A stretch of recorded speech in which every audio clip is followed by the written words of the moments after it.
Bonjour à toutes et à tous. Soyez vraiment les bienvenus ici au Birkenhof, que vous soyez ici présents ou sur Internet.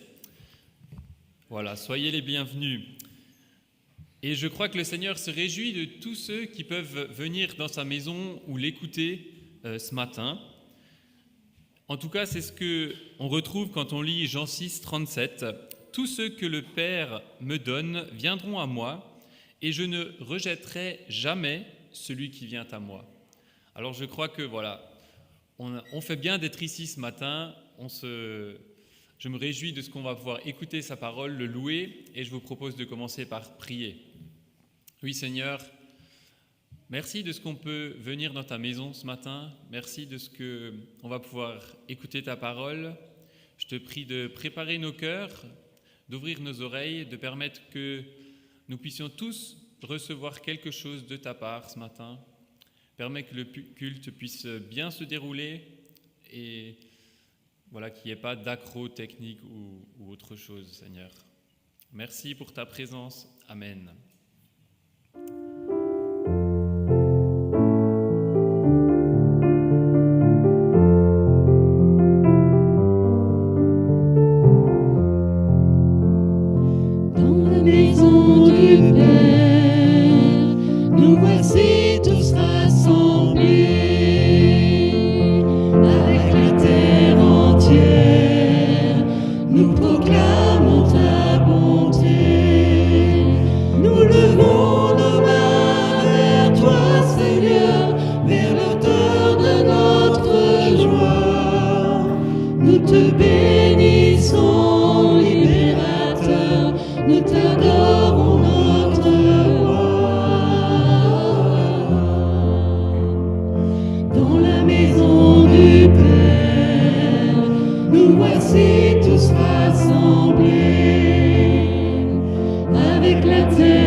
Dieu de lumière, nous voulons te louer et de tout notre cœur te chanter.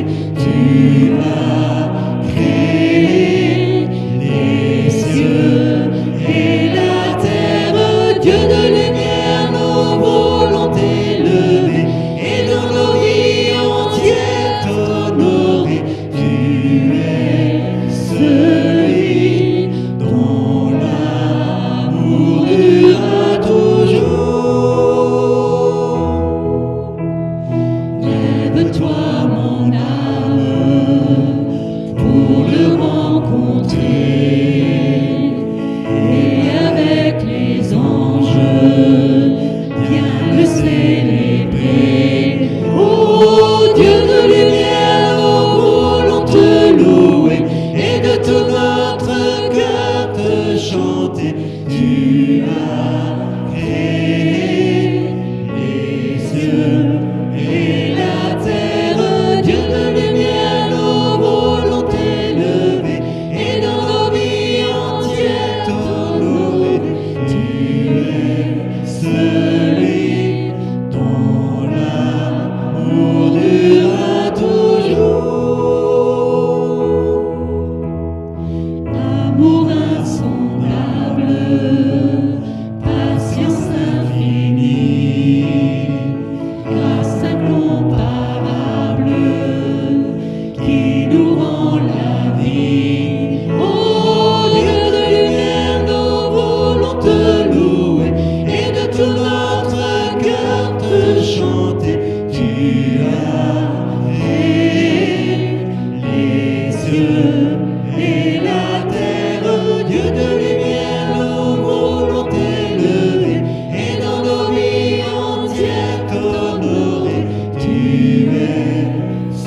retrouvés en église pour louer ensemble notre Dieu, n'est-ce pas?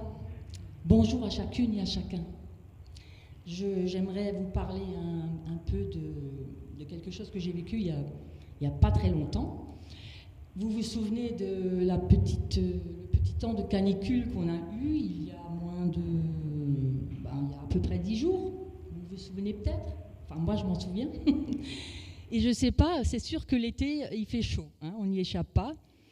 Et l'été fait penser pas qu'à la chaleur, on est d'accord, hein, il y a un tas de choses, il y a la plage, il y a les randonnées, les vacances, les belles soirées à la belle étoile, par exemple. C'est juste des exemples. Hein. Mais pour moi, cette canicule, elle rimait avec arrosage. Et peut-être ça vous arrive aussi d'arroser. Moi, je n'aime pas quand mes plantes ont soif. Et du coup, il a fallu beaucoup arroser. Alors évidemment, cet arrosage, il n'y avait pas que l'arrosage, on est d'accord, hein, mais cela représentera le travail qu'il y a eu, on va dire ça comme ça. Et c'est surtout, avec cet arrosage et tout le reste, c'est mon rythme qui a changé. Alors c'est vraiment banal ce que je vous raconte, hein, mais ça a eu des incidences pour Dieu, ou pour moi plutôt. Et ainsi, quotidiennement, lentement mais sûrement, je perdais la bonne habitude de passer du temps avec le Seigneur et d'être à son écoute. Et du coup, c'est lui qui ne pouvait plus m'arroser de ses bontés, de sa paix, de sa force. Vous voyez comme ça peut aller vite? Et je l'ai pleinement réalisé assez rapidement. Et disons-le, c'est aussi une tactique de l'ennemi de nous éloigner de nos tête-à-tête avec le Seigneur. C'est vrai, il y a tellement de choses qui peuvent nous occuper ou nous distraire aussi. Hein. Oui, cela m'a joué un tour de négliger ces temps privilégiés avec le Seigneur. Et j'ai décidé de me battre pour avoir ces temps de qualité avec lui. Ça ne viendra pas tout seul. Il faut si peu. C'est tellement anodin ce que je vous dis. Et pourtant, il y a eu des répercussions. Je vais lire dans la Bible, Psaume 1, versets 1 à 3. Heureux celui qui trouve son plaisir dans la loi de l'Éternel et qui la médite jour et nuit. Il est comme un arbre planté près d'un courant d'eau. Un arbre planté près d'un courant d'eau. Une place de choix, un courant d'eau. Et dans Ésaïe 58, au verset 11, l'Éternel sera constamment ton guide. Il répondra à tes besoins dans les endroits arides. Et il redonnera des forces à tes membres. Tu seras pareil à un jardin bien arrosé, à une source dont l'eau n'arrête jamais de couler. Seigneur, plonge-moi dans ta rivière d'amour.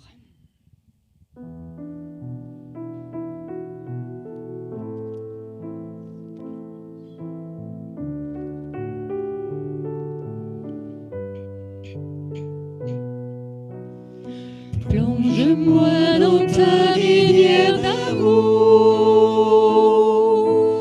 Plonge mon esprit dans les profondeurs de ta joie.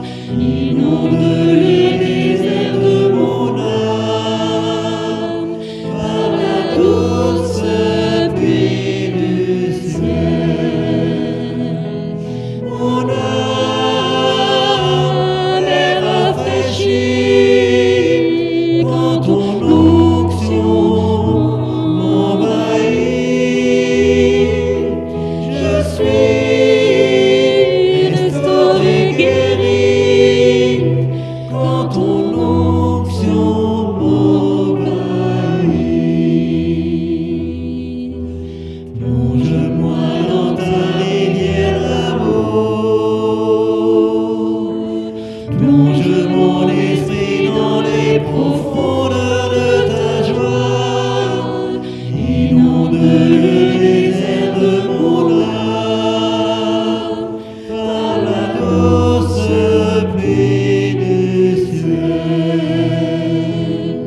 Nous t'adorons en esprit et en vérité.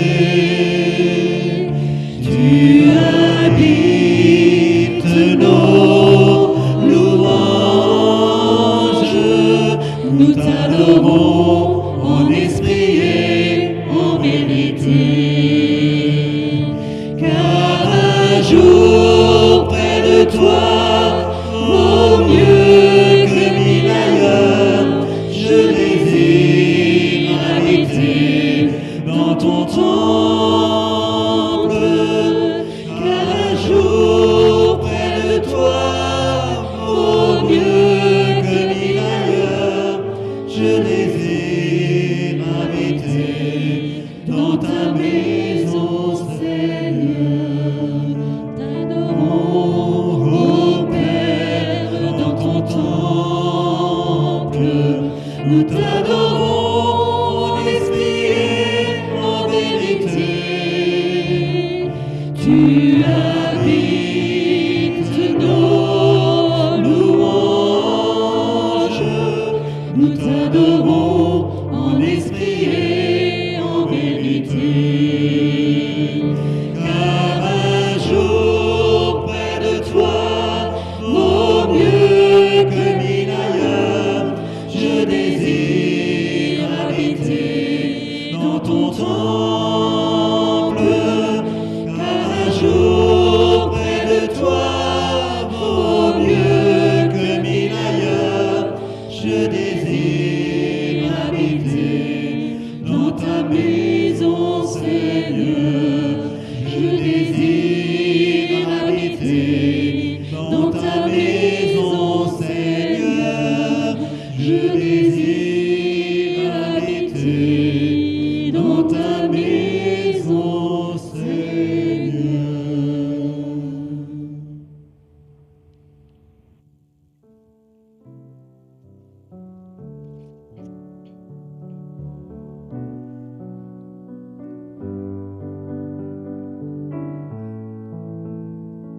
Mon Seigneur et mon Dieu, tu es infiniment grand, revêtu de splendeur, recouvert de majesté.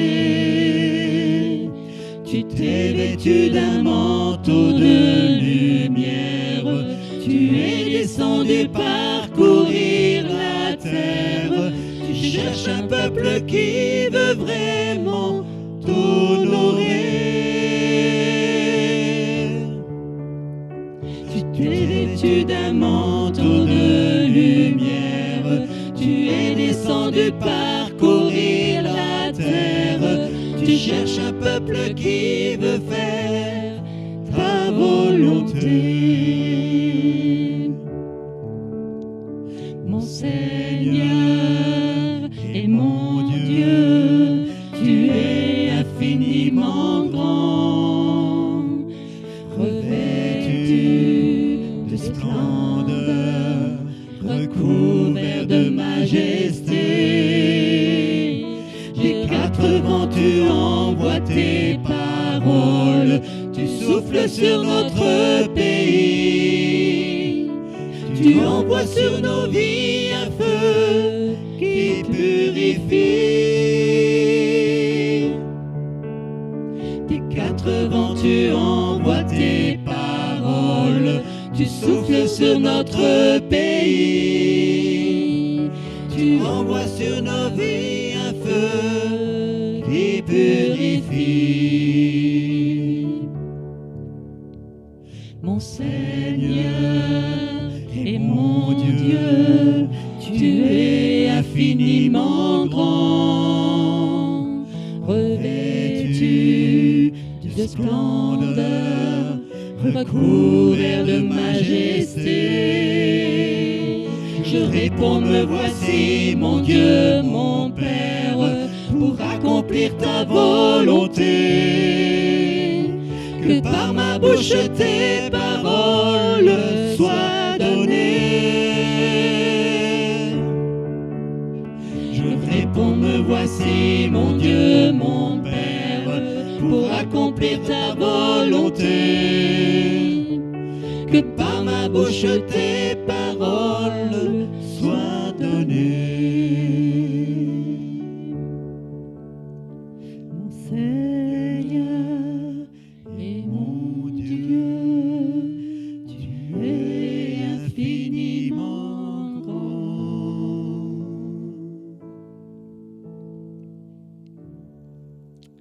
Me voici, mon Dieu, mon Père, pour faire ta volonté. C'est ce que nous venons de chanter. Alors peut-être que quelqu'un ce matin n'a pas eu la liberté de chanter cette phrase. C'est vrai, elles engagent ces paroles. Me voici pour faire ta volonté. Alors peut-être que toi aussi tu t'es égaré, pas à cause de l'arrosage, mais tu t'es peut-être perdu dans des distractions qui n'en valaient pas la peine, ou des rencontres, que sais-je, qui t'ont peut-être aussi éloigné de Dieu. Petit à petit, c'est vrai, ça commence sournoisement, c'est tellement anodin. Ou alors, tu as peut-être mis Dieu de côté, dans la case « plus tard ». Alors, j'aimerais t'encourager ce matin à revenir à Jésus, à cette source d'eau vive qui peut te combler et t'offrir ce que tu cherches depuis si longtemps, cette vraie vie qu'il veut t'offrir, par ce miracle qu'il a accompli à la croix, ce cadeau si précieux qui a tout changé, son immense amour en fait. Oui, le Fils de Dieu voudrait t'entourer de ses puissants bras d'amour.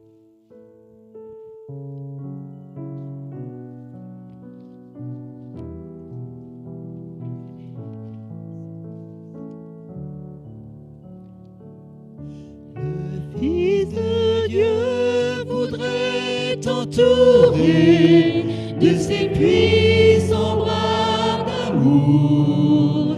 Lui seul peut combler ton âme pour toujours. Oh, donne-lui ta vie entière, son esprit plein de lumière descendra sur toi et te guérira.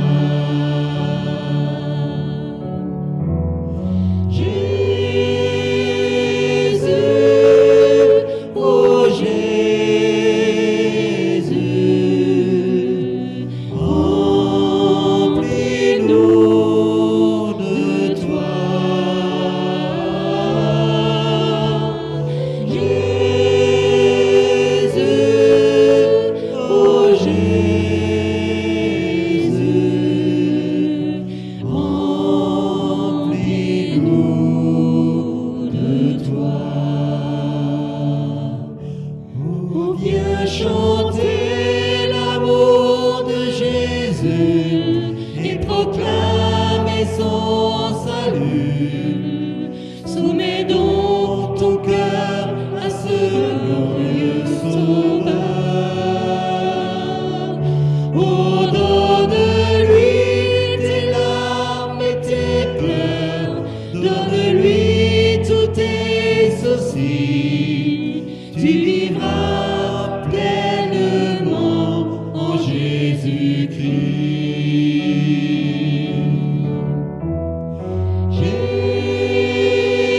Jésus, oh Jésus, remplis-nous de toi. Jésus, oh Jésus,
ton sang.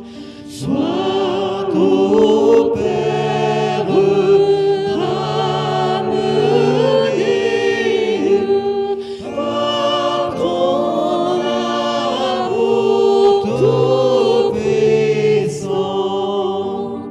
Je crois à ton sacrifice,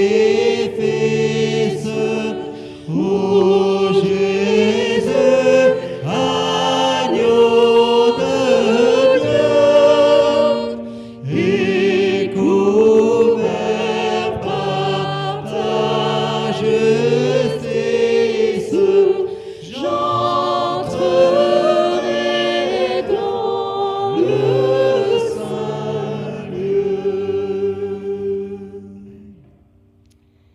Oui, je crois à ton sacrifice, Jésus, à tes torrents d'amour et de grâce que tu veux nous offrir. Si je m'abreuve aux sources du monde, aux joies éphémères et illusions amères, alors je ne pourrai jamais donner à boire à ceux qui ont soif d'amour, de justice, de paix et de vérité. En revanche, si mon pain, c'est Jésus, alors je pourrai nourrir des foules avec ce pain-là.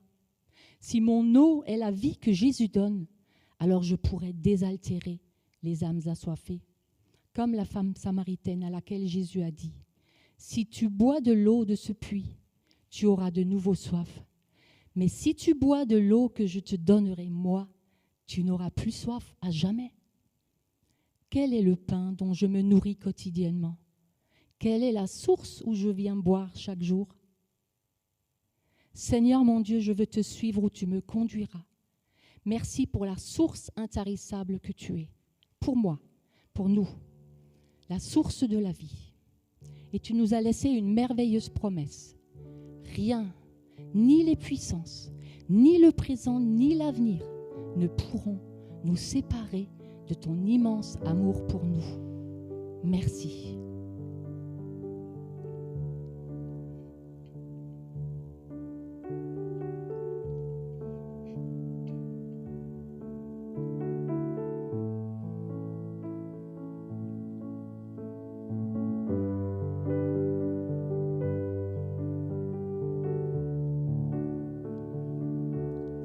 Je veux te suivre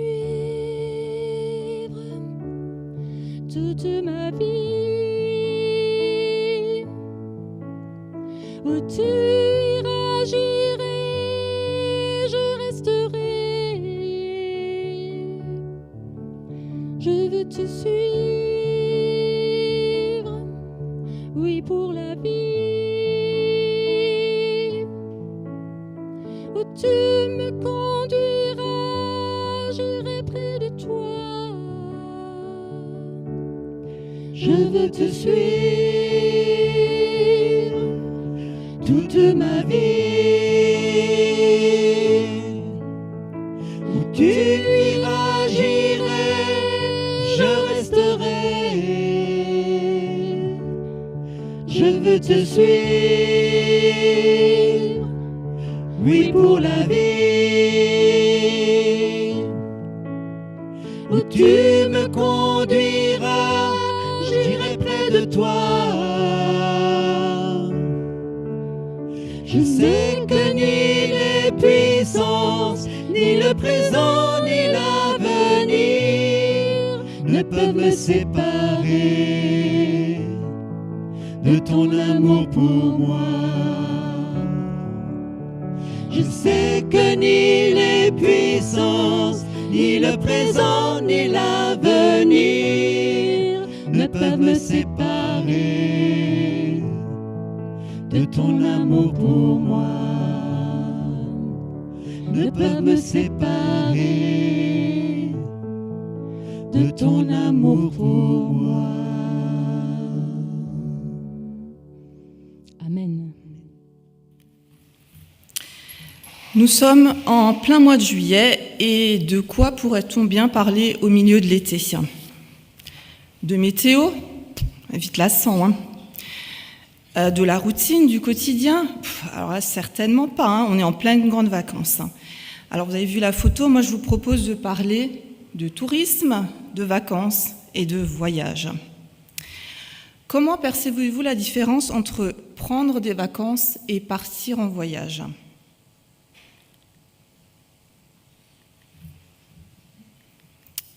Alors, si je vous mets cette photo, prendre des vacances, on est d'accord, c'est partir quelque part pour se reposer, s'échapper du tumulte quotidien, mettre son cerveau sur off et profiter du temps libre bien mérité. Le voyage, quant à lui, on peut dire que c'est un art plus complexe. C'est en fait une symphonie de compétences qui nous accompagne au quotidien quand on est en voyage. L'organisation devient notre allié. On doit anticiper, planifier et parfois même improviser. Et le tourisme désigne le fait de voyager pour son plaisir hors de ses lieux de vie habituels et d'y résider de façon temporaire. La définition exacte de touriste, selon l'Organisation mondiale du tourisme, c'est une personne qui séjourne plus de 24 heures en un lieu autre que son environnement habituel et pour quelque raison que ce soit. Donc un touriste est à la fois un vacancier et un voyageur. Et d'ailleurs, je ne sais pas si vous savez d'où vient le mot touriste. En fait, ça provient de Grand Tour. Ce Grand Tour, c'est à la fin du XVIIe siècle déjà. Le tourisme voit le jour sous sa forme aristocratique avec des aristocrates anglais qui entreprennent le Grand Tour d'Europe. Ils parcourent l'Italie, la France, les Pays-Bas, l'Allemagne et la Suisse. Et donc de ce Grand Tour vient le mot touriste et tourisme. Puis après, dès le XVIIIe siècle, avec le transport, tout ce qui se développe, le tourisme se démocratise. Les premiers voyages de masse s'organisent encore un peu plus tard avec l'ouverture d'une agence de voyage en 1841 par Thomas Cook. Voilà pour les débuts du tourisme. Et de nos jours, il existe aussi un tourisme spirituel. Savez-vous de quoi il s'agit ? Si je vous dis Mont-Saint-Michel, Chemin de Compostelle, Rocamadour, les destinations spirituelles n'ont jamais eu autant la cote. Et parce qu'il correspond bien aux besoins de plus en plus grands de se ressourcer, de vivre des expériences, le tourisme spirituel séduit croyants comme non-croyants. Le tourisme spirituel ne cesse de faire donc de nouveaux adeptes en France. Plus de 15 millions de visiteurs se rendent chaque année dans l'une des 17 villes sanctuaires de France, et puis la tendance est encore à la hausse. La part des visiteurs non-croyants, donc c'est considérablement développé. Ils sont amateurs de lieux d'histoire, de lieux comme ça éloignés de la société de consommation et propices aux rencontres et aux échanges. Leur motivation, c'est un besoin de se ressourcer, une quête de sens, un désir aussi de découvrir simplement le patrimoine français. Et l'essor du tourisme spirituel s'explique aussi donc par la diversité, la richesse de ces sites religieux ouverts au public. Et au palmarès des hauts lieux de la spiritualité, nous avons, vous allez reconnaître, Notre-Dame de Paris et le Sacré-Cœur de Montmartre, avec respectivement 13 millions et 10,5 millions de visiteurs chaque année. Nous avons bien sûr Lourdes aussi, qui attire chaque année 6 millions de visiteurs, le Mont-Saint-Michel, 3,5 millions de personnes par an, et peut-être un peu moins connu, le Puy-en-Velay, sanctuaire marial, point de départ d'un des 4 chemins français de Saint-Jacques-de-Compostelle. En 2016, dans la cathédrale qui est tout au fond là, de la rue qui monte, il y avait pas moins de 62 nationalités différentes. Alors tout ça c'est bien, mais quel rapport entre le tourisme spirituel qui séduit des non-croyants et la prédication de ce matin ? En réalité, ce matin, je souhaite vous emmener en voyage et non en vacances. Alors, quel que soit le type de voyage ou la destination que l'on vise, pour enchaîner les visites et les expériences en appréciant le tout, il faut être un super voyageur. Un super voyageur, je le définirais par quelqu'un qui a une bonne forme, à la fois une bonne condition physique et psychique. Autrement dit, soyons concrets, il faut être bien dans ses baskets et bien dans sa tête pour être un super voyageur. Les voyages peuvent être très intenses, avec plus ou moins d'imprévus, avec des incidents plus ou moins graves. Il y a toujours des risques quand on voyage. Il existe, vous le savez, différents types de voyages, des voyages d'affaires, culturels, voyages de noces, voyages missionnaires, etc. Et avant de partir, quel est le casse-tête du voyageur ? Les bagages, oui. Quoi emmener ? Ça, on en reparlera. Et au final, quand à son retour, on peut raconter que tout était parfait, nickel, qu'on a pu réaliser une partie de ses rêves de longue date, que c'était juste génial. Est-ce que vous avez déjà rencontré le mot voyage dans la Bible ? Alors oui, bien sûr qu'on parle de voyage dans la Bible, et cela dès la Genèse. Genèse 24, verset 40. « Il m'a dit alors, j'ai toujours vécu selon la volonté de l'Éternel. Il enverra son ange avec toi et fera réussir ton voyage pour que tu trouves une femme pour mon fils dans ma parenté, dans la famille de mon père. » Le contexte ici, c'est Dieu qui promet au serviteur d'Abraham, qui va chercher une femme pour son fils Isaac, de faire réussir son voyage. C'est aussi un type de voyage. Il y a aussi des versets pour encourager les voyageurs. Par exemple, Psaume 121, versets 7 et 8. « Oui, l'Éternel te gardera de tout malheur, il gardera ta vie.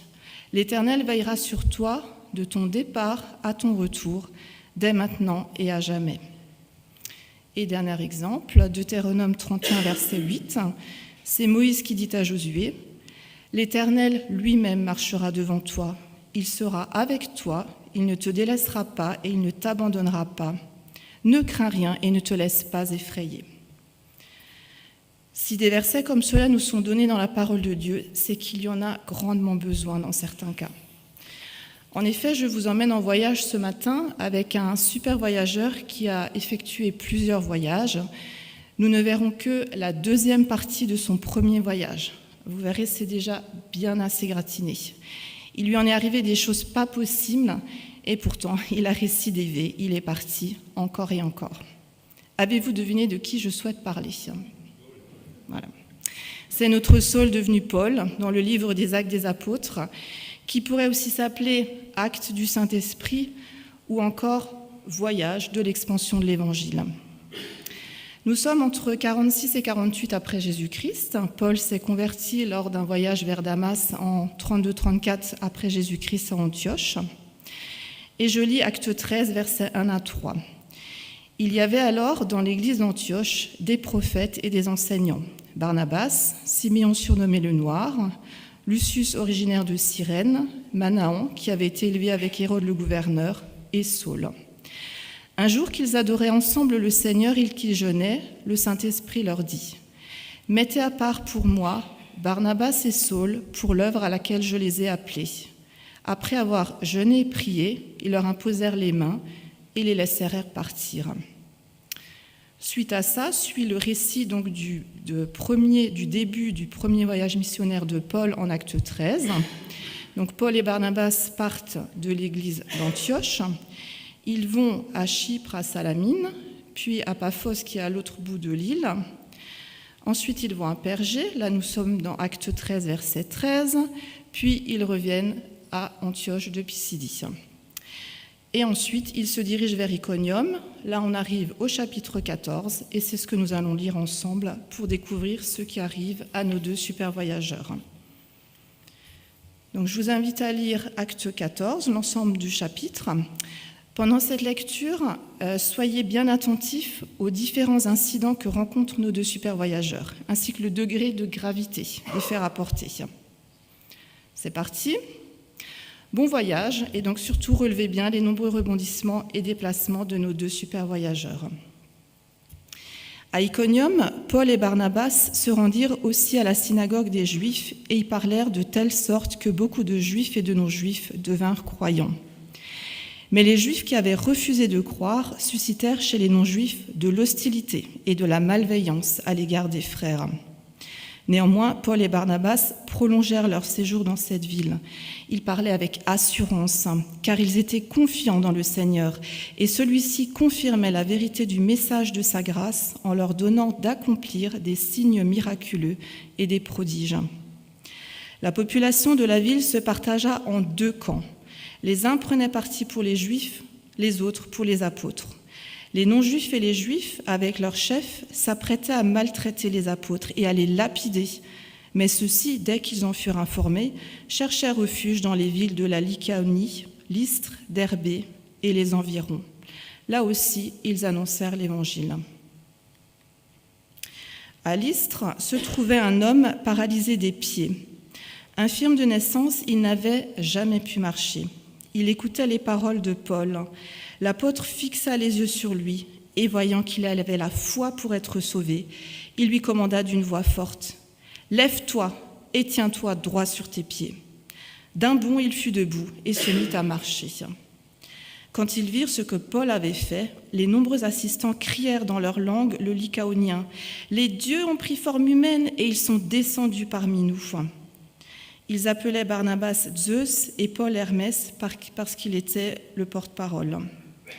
Le prêtre du dieu Zeus, dont le temple se trouvait à l'entrée de la ville, fit amener devant les portes de la cité des taureaux ornés de guirlandes et de fleurs. Déjà, il s'apprêtait avec la foule à les offrir en sacrifice.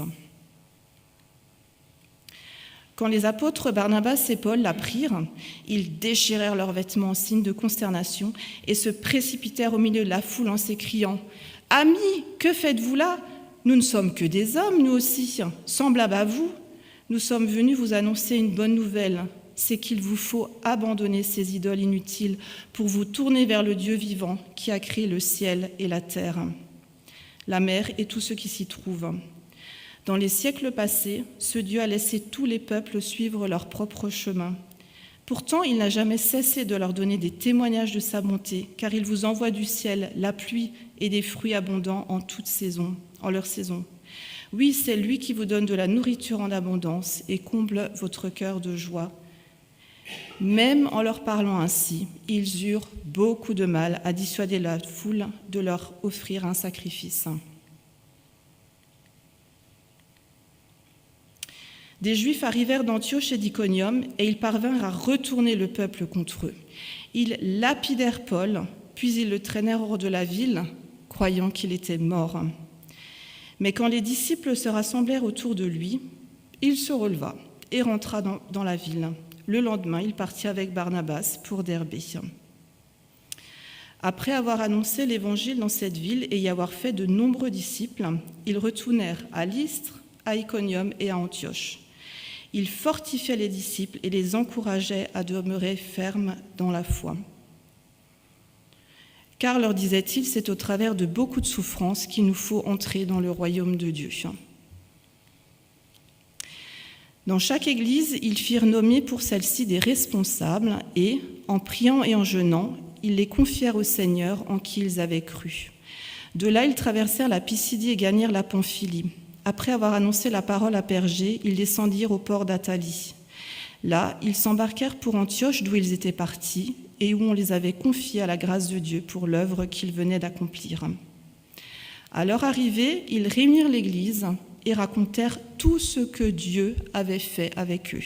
Ils exposèrent en particulier comment il avait ouvert aux non-juifs la porte de la foi. Ils demeurèrent là assez longtemps parmi les disciples. Waouh, j'ai envie de dire. Si nous, il nous arrivait ne serait-ce qu'une seule chose de tout ce qui est arrivé à Paul et Barnabas, je suis sûre qu'on ne repartirait pas, enfin en tout cas pas moi. Mais voilà, Paul et Barnabas étaient bien dans leur tête et dans leur basket, alors beaucoup de choses se passent.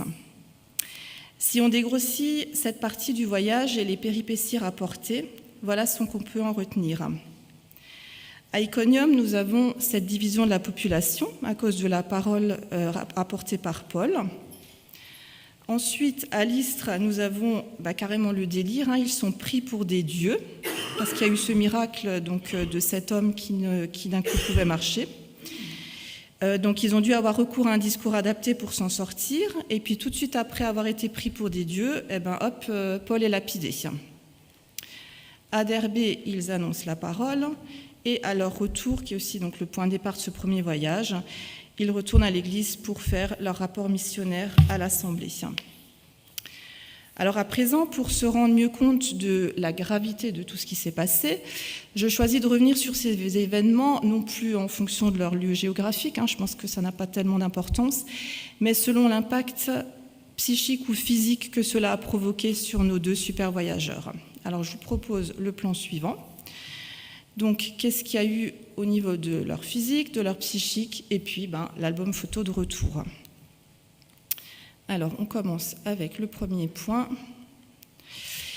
Donc il y a de nombreux déplacements effectués sous la menace. Je relis Actes 14, verset 5. Les non-juifs et les juifs avec leurs chefs s'apprêtaient à maltraiter les apôtres et à les tuer à coups de pierre. Donc ça, c'est à Iconium où la parole produit donc ce double effet, la foi chez un grand nombre, mais l'opposition chez les autres. Et j'ai envie de dire, et chez toi, toi concrètement, comment accueilles-tu la parole de Dieu ? Est-ce qu'elle te nourrit et contribue à faire grandir ta foi, ou est-ce qu'au contraire tu t'y opposes ? Et à ce moment-là, quels sont les arguments pour t'y opposer ? Pour ne pas la prendre pour toi ? Mais laisse-toi donc toucher et convaincre par cette parole, et elle fera son œuvre en toi. Cette fois-ci, pire encore, nous sommes à Lystre, donc versets 19 et 20, où les Juifs arrivent d'Antioche d'Iconium, ils retournent le peuple contre Paul et Barnabas, et là, ils lapident Paul, ils le traînent hors de la ville, croyant qu'il est mort. Je pense que là, on est loin de la simple tourista. Hein. Je pense qu'il y a du niveau pour les ennuis physiques. Et on pourrait dire que soit Paul est un dur à cuire, ou alors certains commentaires bibliques parlent de résurrection de Paul par Dieu dans ce cas-là. En tout cas, quoi qu'il en soit, Paul repart dès le lendemain à plusieurs dizaines de kilomètres, ce qui veut dire qu'il est manifestement de nouveau en pleine forme physique. Et on remarque que Paul et Barnabas fuient en allant de l'avant. Ils ne battent pas en retraite, malgré ce qui vient de se passer. Et j'ai envie de dire, est-ce que nous, on a la persévérance et l'endurance de Paul quand il s'agit de servir Dieu, l'Église et notre prochain ? Dieu nous donne des ressources physiques extraordinaires et on ne peut que le remercier pour la forme physique qu'il nous donne jour après jour. Passons au deuxième point. Donc nous avons toujours ce fameux verset 2 de l'hostilité et de la malveillance à l'égard de Paul, avec donc la division de la population. Et là j'ai envie de dire, est-ce que nous, si on sait qu'on est conscient, si on sait que par notre faute on a créé une division au sein d'un groupe, je pense que c'est compliqué de faire avec, parce que toute la Bible nous parle que de paix, d'amour, d'unité. Alors qu'est-ce qu'on fait quand on a causé une division comme ça ? Ensuite, nous avons l'épisode de la guérison de l'homme paralysé des pieds. Donc à Lystre, cet homme paralysé qui n'avait jamais marché et qui d'un coup se lève et marche. Alors ce qui est à relever, c'est qu'à Lystre, Paul ne se rend pas dans une synagogue, peut-être qu'il n'y en avait pas, mais il est allé sur cette place près des portes de la ville, et c'est à cet endroit que la foi de cet homme rencontré permet sa guérison. Et ce miracle est une œuvre de Dieu, bien sûr. L'œuvre du Seigneur ne peut aboutir que par la force qui vient de lui. Dieu place ses serviteurs dans des circonstances où leur faiblesse se réalise, tandis que la puissance de Dieu se manifeste en eux pour accomplir son œuvre. Lorsqu'un maître, ou même nous, n'importe, si on engage quelqu'un, un domestique, quelqu'un, on choisit quelqu'un qui a une bonne condition physique, parce qu'on ne va pas pouvoir l'aider ou lui communiquer quoi que ce soit, on ne pourra pas lui communiquer de force en vue de son travail, alors que le Seigneur, quand il appelle quelqu'un à son service, il fournit toute la force nécessaire et le place dans des circonstances qui l'obligent à dépendre de lui. C'est pourquoi l'apôtre dit « Quand je suis faible, alors je suis fort ». C'est dans 2 Corinthiens 12, verset 10. « Je trouve ainsi ma joie dans la faiblesse, les insultes, la détresse, les persécutions et les angoisses que j'endure pour le Christ, car c'est lorsque je suis faible que je suis réellement fort. » La suite de cette guérison miraculeuse, c'est l'épisode dans lequel Paul et Barnabas sont pris pour des dieux. Alors, ils doivent en mettre de l'énergie pour convaincre la foule de ne pas les adorer. Concrètement, Paul et Barnabas, en fait, en disant qu'ils ne sont pas des dieux, qu'ils sont comme eux, ils vont finalement décevoir profondément la foule qui avait besoin de Dieu à son service. Mais eux n'acceptent pas d'être des idoles. Au contraire, ce seront des martyrs. Et donc ce discours bref et très incisif que Paul va leur donner, en fait, dedans, tout y est. L'apôtre Paul leur déclare premièrement qu'ils sont des hommes comme eux, quant à leur nature, et pas du tout des dieux. On voit là toute l'humilité de Paul dans cela. Puis il ajoute que le vrai Dieu a créé toutes choses, qu'ils doivent se tourner vers lui et délaisser ces idoles inutiles. C'est aussi ce que nous aurions souvent à faire quand nous voyons, peut-être en premier lieu nous-mêmes, mais aussi d'autres personnes, la façon dont elles vivent, parfois certaines personnes mettent tellement de temps, de moyens, d'énergie pour des choses, mais complètement secondaires, sans aucun intérêt à long terme. Alors faisons attention à notre propre comportement, mais si nous pouvons avertir d'autres avec tact et humilité, je pense qu'il ne faut pas hésiter non plus. La foule est certes impressionnée par la guérison de ce paralysé. Cependant, je l'ai déjà dit, cette exaltation ne dure vraiment pas longtemps. Des Juifs venus d'Antioche et d'Iconium excitèrent le peuple contre Paul, à tel point qu'ils le lapident et qu'ils le traînent hors de la ville, donc le croyant mort. Je pense que le cœur de l'homme change vite. La versatilité du cœur de l'homme est tellement grande. Les apôtres passent pour des dieux, et puis 5 minutes après, c'est comme de réels malfaiteurs. Mais ça arrive quand le cœur n'a pas été touché par la parole de Dieu. Les impressions les plus vives sont passagères. Elles ne créent aucune conviction si la parole n'a pas fait son effet. On peut admirer aujourd'hui une belle prédication, mais sans qu'aucun effet salutaire ne se produise. Alors j'ai envie de dire, combien de temps vas-tu encore venir à l'église pour écouter sa parole, mais sans engager ton cœur, sans lui donner ton cœur et ta vie ? Fais-tu partie de ces personnes au milieu de la foule qui, malgré les miracles et toute la vie bienfaitrice de Jésus que tu entends dimanche après dimanche, ben non, à la première occasion, tu vas crier « Crucifie-le » parce que tu ne connais pas personnellement Jésus. Versets 21 et 22. « Après avoir annoncé la bonne nouvelle dans cette ville et y avoir fait de nombreux disciples, ils retournèrent à Lystre, à Iconium et à Antioche. Ils fortifiaient les disciples et les encourageaient à demeurer fermes dans la foi, car, leur disait-il, c'est au travers de beaucoup de souffrances qu'il nous faut entrer dans le royaume de Dieu. » Paul et Barnabas se font mal accueillir une première fois, et pourtant Paul tient tout de même à retourner au péril de sa vie dans ces villes pour y encourager encore une fois les disciples de Christ. Mais quel est donc le secret de Paul et Barnabas pour toujours à nouveau se relever et poursuivre leur chemin ? Eh bien, il réside dans leur bagage. Premier bagage, la confiance en leur Seigneur et Sauveur. Et ça, c'est dit dès le verset 3. Néanmoins, Paul et Barnabas prolongèrent leur séjour dans cette ville. Ils parlaient avec assurance, car ils étaient confiants dans le Seigneur. Et celui-ci confirmait la vérité du message de sa grâce, en leur donnant d'accomplir des signes miraculeux et des prodiges. Le Seigneur est la force de Paul et de Barnabas. C'est lui qui les a envoyés. Il parlait de sa part, et par les miracles qu'il leur donnait de le faire, il rendait témoignage à la parole de sa grâce qu'ils annonçaient. En fait, les miracles n'avaient pas pour but de convertir ces païens, mais au contraire d'accréditer auprès d'eux la parole par laquelle ils pouvaient obtenir le salut. Il fallait cette double opération de la puissance du Seigneur, par la parole dans les cœurs et par les miracles dont ils étaient témoins pour accomplir l'œuvre de Dieu chez les Juifs.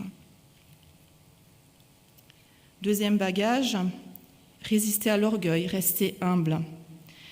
Avec l'épisode où Barnabas et Paul donc, sont pris pour Zeus et Hermès, ils refusent d'être perçus comme des dieux. Ils restent humbles. Troisième bagage, l'audace. Être audacieux implique une volonté de faire les choses malgré les risques. Et sommes-nous des pionniers audacieux dans notre entourage pour refléter quelque chose de Jésus, au lieu d'être des spectateurs pas toujours très actifs ?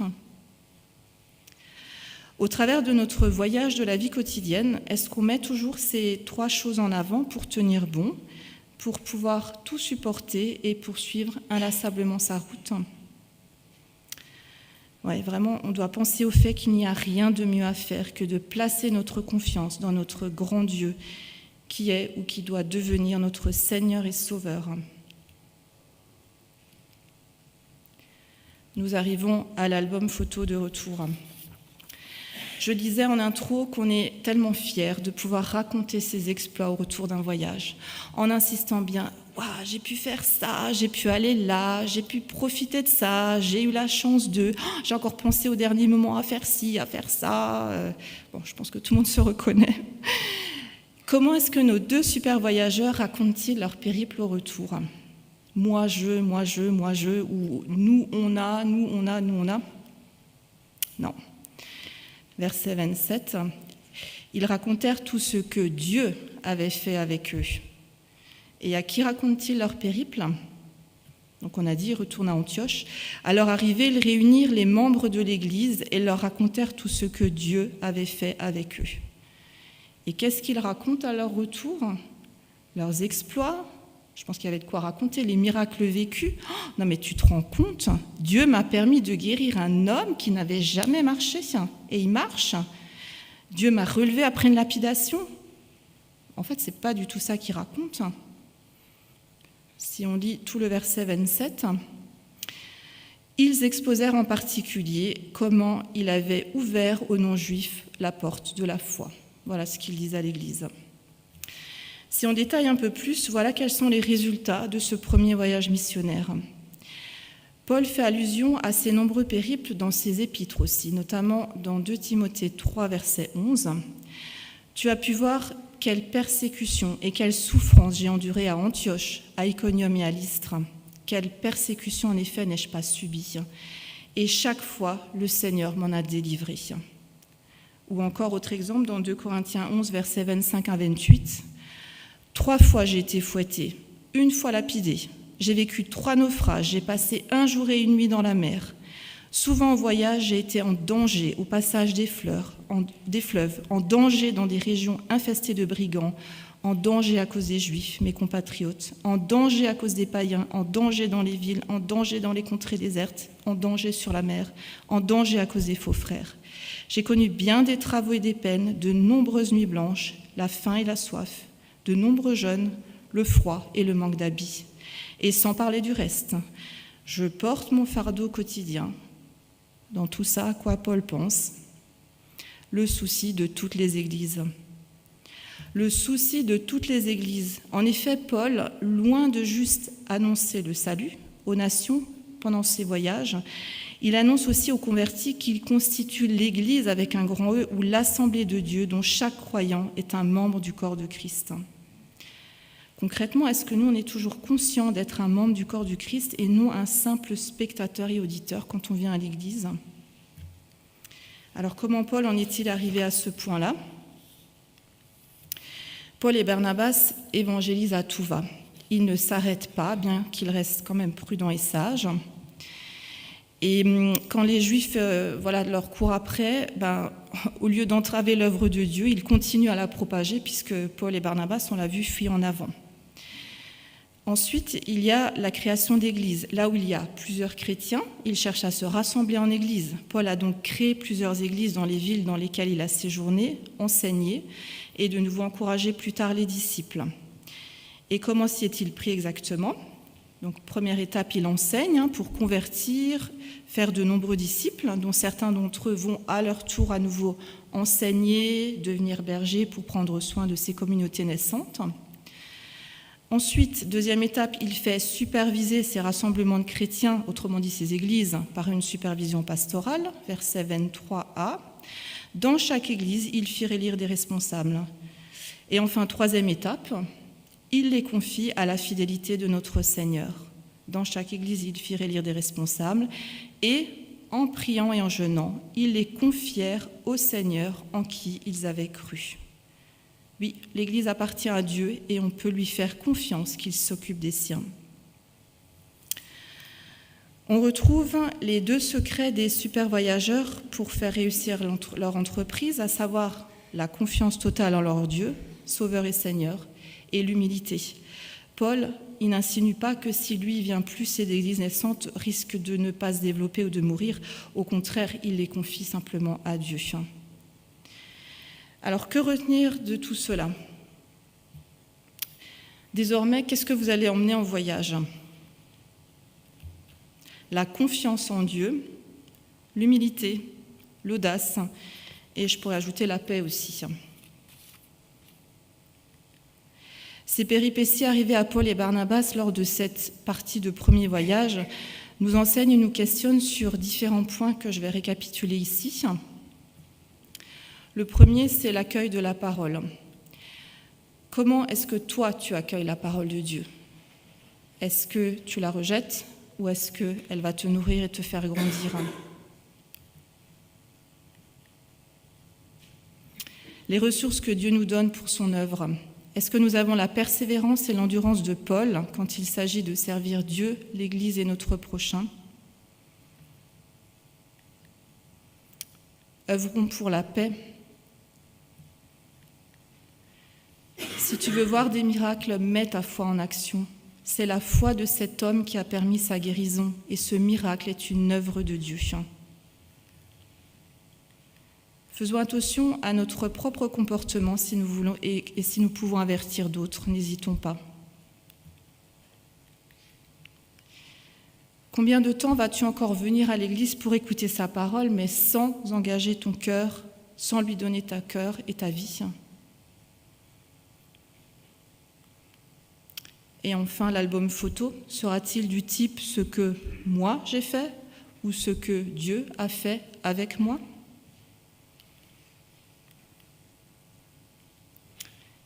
Et enfin, Dieu nous demande de lui faire confiance pour tout et ayons confiance qu'il conduit l'Église avec un grand E, mais aussi notre Église locale du Birkenhof. Regardons l'avenir de notre communauté avec beaucoup d'enthousiasme et de reconnaissance parce que Dieu veut le meilleur pour nous. Et je vous invite à la prière.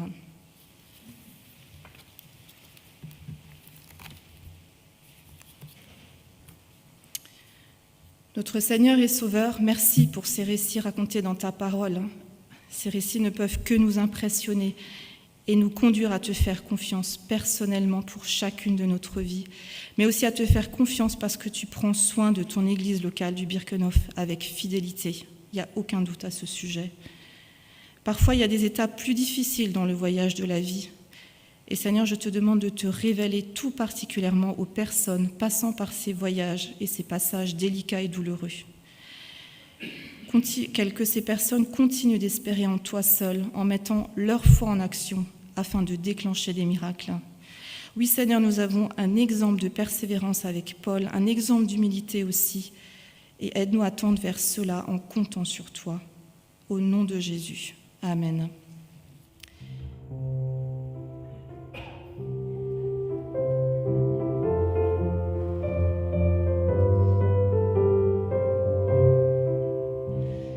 Bonheur de marcher avec lui, quel bonheur de marcher avec lui. Il conduira tous mes pas de mon voyage ici-bas. Quel bonheur de marcher avec lui, quel bonheur d'avoir un tel sauveur, quel bonheur d'avoir un tel sauveur. Il me garde dans sa main, me conduit dans son chemin. Quel bonheur d'avoir un tel sauveur, quel bonheur de pouvoir le servir, quel bonheur de pouvoir le servir. Il est fidèle et puissant, son cœur toujours me comprend. Quel bonheur de pouvoir le servir.